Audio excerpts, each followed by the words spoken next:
Hello, I'm Patty Clendening Buzzerio, and I'm going to talk about my art today. I'm from Minnesota, and I always say that with a smile because I really love Minnesota. I'm from St. Paul, and I spent my first 25 years there. So I spent most of my a good portion of my childhood in the woods, so we were always out in the woods picking berries and going hiking and fishing, and so I love nature, and I think nature comes out in my painting, so I think that's been a huge influence for me. Both of my grandmothers are weavers, and my mother is an artist, and she did pottery and painting, and then when I was about 10, she started working in glass.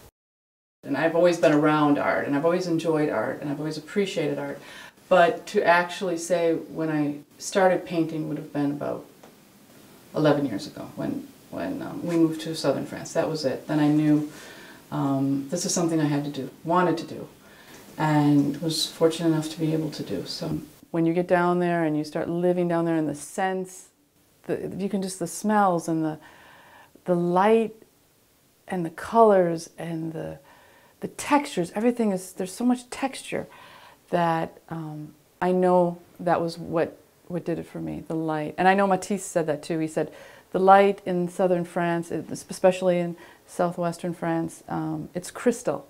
And people paint it. It's really hard to capture because it's crystally sharp. The sharpness of the blue is, I don't know if I've achieved it yet. It's so sharp.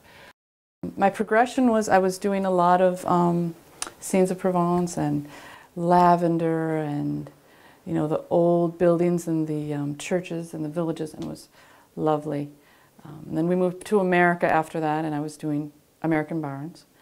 And now I'm doing kind of Belgian landscapes.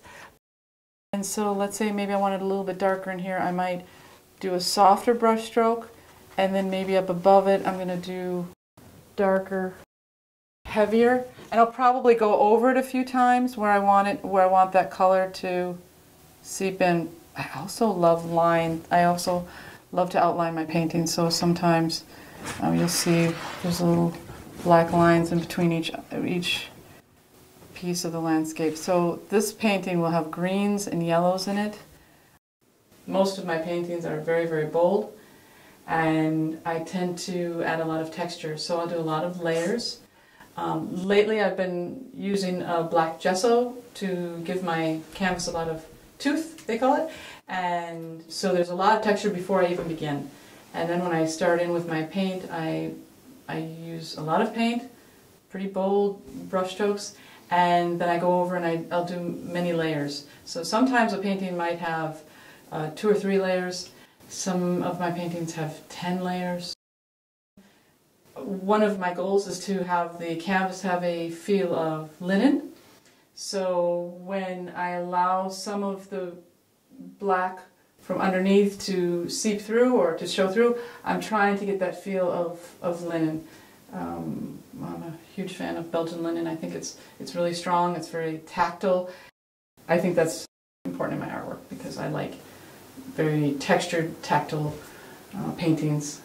My son Thomas requested a painting recently. He said, "Mom, I really want you to do a painting of snow at night, the moonlight on everything." I walk in the park all the time. I walk past this alley of trees every morning, and I keep looking at them. I see them in the winter, I see them in the spring, I see them in the summer, and I just love the bark. I love the shape of the trees. They're so gorgeous. Emile Zola said he wanted his artwork to, he wanted to live out loud in his artwork. And so when I'm always painting, I always think, yep, I'm living out loud, I'm living out loud. It's loud, it's bold, it's expressive, but for people that know me, that's kind of who I am.